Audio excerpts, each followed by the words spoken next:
My dear scholars, 13th century की बात करते हुए एक नाम जो प्रोमिनेंट होकर मुस्लिम स्कॉलर्स में आता है और अभी तक वेस्टर्न मैनेजमेंट थॉट में उस पर डिस्कशन जारी है, वो इब्न खल्दून का नाम है।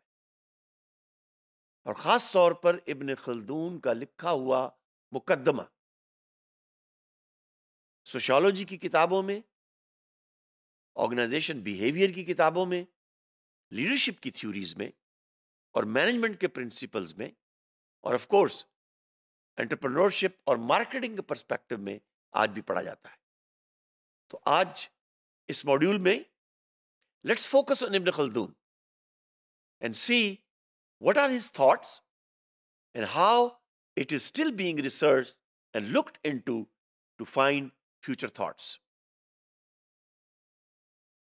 Management thought which was prevailing at that time from 600 onward or from 700 onward, for the last 500 years, they were extended by Ibn Khaldun.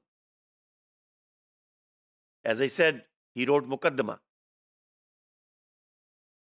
He talks about traits of a virtuous leader, not only leader. आज हम पढ़ते हैं leadership की theories में transactional leader, transformational leader, authoritative leader, servant leader, फलां फलां फलां. He is focusing on a leader, but he should be virtuous. And the role of merchant in the society, need for market and importance of the profit motive. He discussed all these issues. It's a long written mukaddama introduction regarding sociology and management. He actually advanced the management techniques, that how you would look towards the behavior of the citizens and the cultures in a society, in a market. He says that all markets should cater to the needs of the people.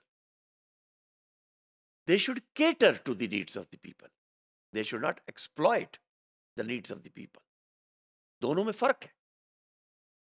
यहां पर फिर virtuous merchant की, trustworthy merchant की और virtuous leadership की और उसके role की इंपॉर्टेंस सामने आ रही.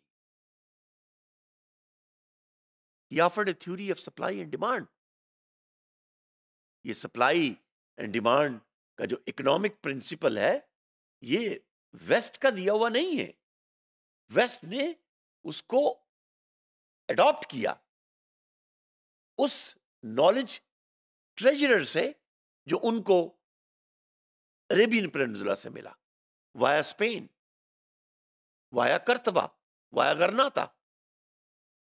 And by the way, Ibn Khaldun was living close to Kartaba and Gharnata, आज के मोरक्को में. He talks about business people, Ibn Khaldun talks about business people, that they must know law. गौर कीजिए, आप भी management और business के students हैं, researcher हैं, वही कह रहे हैं आपको उस सिटी का, उस गवर्नमेंट का, उस नेशन का लीगल सिस्टम भी पता होना चाहिए. And you should fight your case if you're right. Don't give it away. He is encouraging that you should enter into partnerships. But be more cautious. And you should be a risk-averse investor. तो investment के principal सामने आ रहे हैं ना.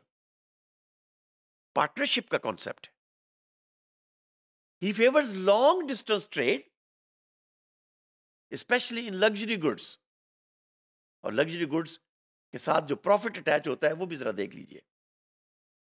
Of course, it seems more profitable. He introduced the concept of science and culture. ये दो मुख्तलिफ concept है.